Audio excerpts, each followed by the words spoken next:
everybody, welcome to Mr. Teach Film Preach, and if you're a film lover like I am, and you're a MCU film lover like I am, then you are in the right place. Click like down below and subscribe to my channel for more content. While you're down there, let me know, what did you think of Black Panther, Wakanda Forever? Was this one of your favorite MCU films? Is this the best MCU film in Phase 4? Hit that bell button to notify you when I'll be releasing the next video. Just so everyone knows, this is going to be a spoiler-free video. Today we're talking about the 2022 superhero MCU film, Black Panther, Wakanda Forever. Written and directed by Coogler, who had directed the first Black Panther, other great movies such as Creed, Fruitvale Station. Wakanda Forever is about Queen Ramonda, Shuri Okoye, who protect Wakanda from intervening world powers after the unfortunate and sudden death of King T'Challa. When a threat arises from the ocean depths, they have to band together to stop this threat and forge, hopefully, a new path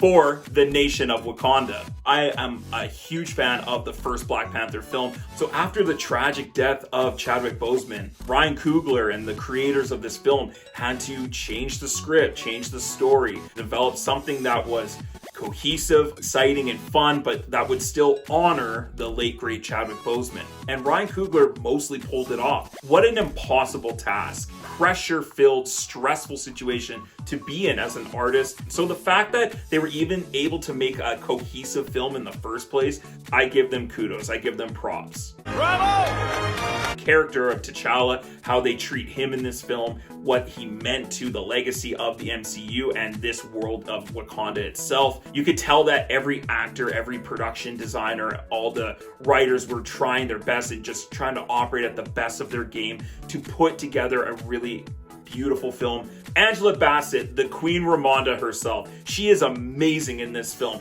She is just a bigger presence. What a wonderful actor. I am such a fan. So excited to see her step into a more prominent role in this film. Absolute queen in this film. She steals every scene she's in. She's the power hitter here. She is coming in full force. There's a monologue that she does in this film. It is her Oscar reel. It is amazing, that scene. And my entire family is gone! Have I not given everything? I was like getting goosebumps from watching that performance. The other standout in this film is Tenoch, Huerta. He plays Namor, one of the first Marvel characters in the comics. He brought this character to life so well. I thought he was charming, yet a little creepy, a little bit menacing, powerful, but intriguing, so likable. The world of the city underwater was just really fun to explore with that character. Letitia Wright takes a step up from a supporting role into the lead role and does it very well. Next in line after the Queen, it's her, and so watching her struggle with that, and does she take on that mantle, and what is her purpose? And so she has a really cool arc in this story, while also being very a layered performance because she's also dealing with the death of her brother. So this film does focus on her grief. Winston Duke as M'Baku, of course, is always funny, hilarious, exciting to watch on film. Lupita Nyong'o, who I'm a big fan of, she is awesome in this movie as well when she does show up, and she shows up right at a time in the film where you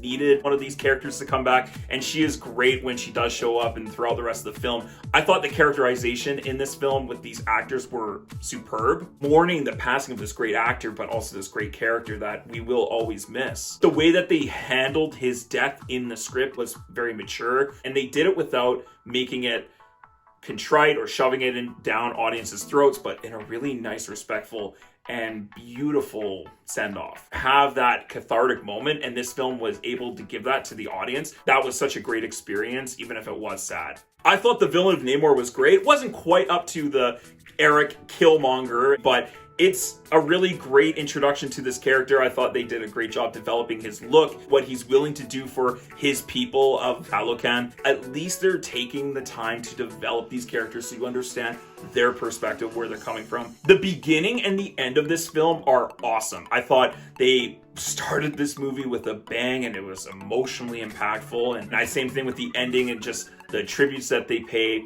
the things that come to light, develop those characterizations I thought were spot on. I think this is the second best film in Phase 4. If you ain't first, you're last. So we went out on a high for Phase 4. The set pieces were amazing. The costumes were stunning. The visual effects were mostly pretty good and a lot better than how it was in the first Black Panther film. Ryan Coogler handled the action a lot better in this film. I love the sound design and the music. I thought it was great. It was beautiful. It was impactful. The new Black Panther suit is incredible. The design, the look of it, the gold on there. I loved all the cameos that they hit in this film. I thought there was one in particular that was impactful and amazing. Talokan, the city under the water, was awesome to explore. I think Avatar Way of Water is going to do it a fair amount better. I think James Cameron is gonna go, just wait to see what I got, everyone. I'm the king of the world! Somber is the tone that I would give this movie. This is not a very funny or very lighthearted film. What this film is trying to say about grief, it handles it with care and maturity. They don't shy away from the audience and the characters from feeling the tragedy. And I like that and I appreciate that. And they give the respect that the characters deserve and that the audience deserves. The dialogue between the characters, how they look at each other, they interact with one another, I thought was handled so spectacularly. This is a great dramatic MCU film.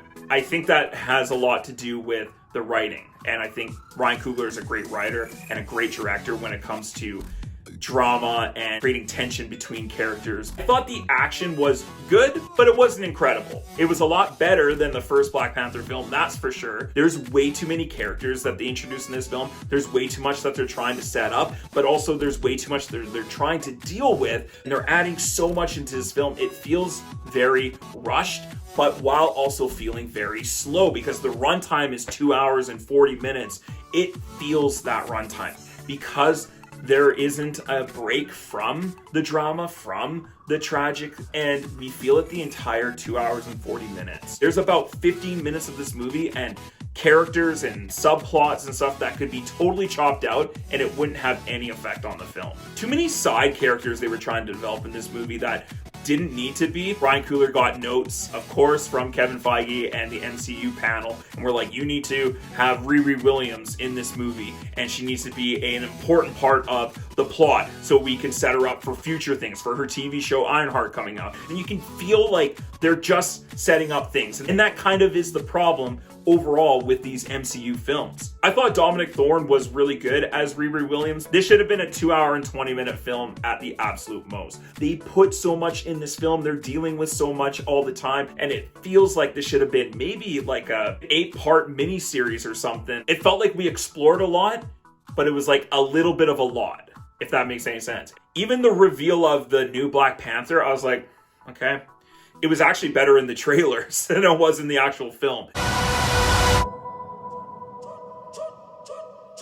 For example, I think Black Panther, automatically I think of Killmonger and Black Panther sitting, looking out at Wakanda after their battle while he's dying, and he says that line about death rather than bondage. Such a beautiful moment and heartbreaking moment. M'Baku and T'Challa fighting for the first time at the challenge ceremony, where this movie, like Namor, that's about it. While I love both of these Black Panther films, this one is definitely not as good as the original. The original first Black Panther film is like an A, maybe even an A+. This movie, I don't know if it's rewatchable. Like, I've seen it once, I'm kind of good. Overall, this is a beautiful film, a nice tribute to Chadwick Boseman, a great adventure, some wonderful performances, and some cool, interesting characters they introduce. However, the story and the script is a little bit wishy-washy at times. The second act of this film is a drag. It really takes forever to get through. The pacing of this movie is definitely shaky.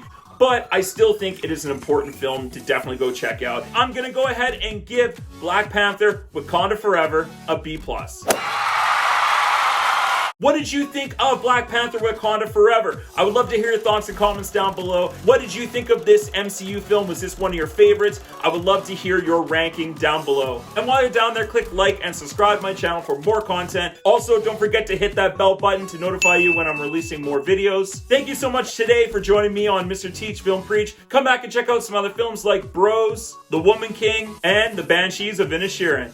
Have a great day, everyone, and we'll see you on the next one. Stay focused, stay awesome, and as always, let's get taught. Woo!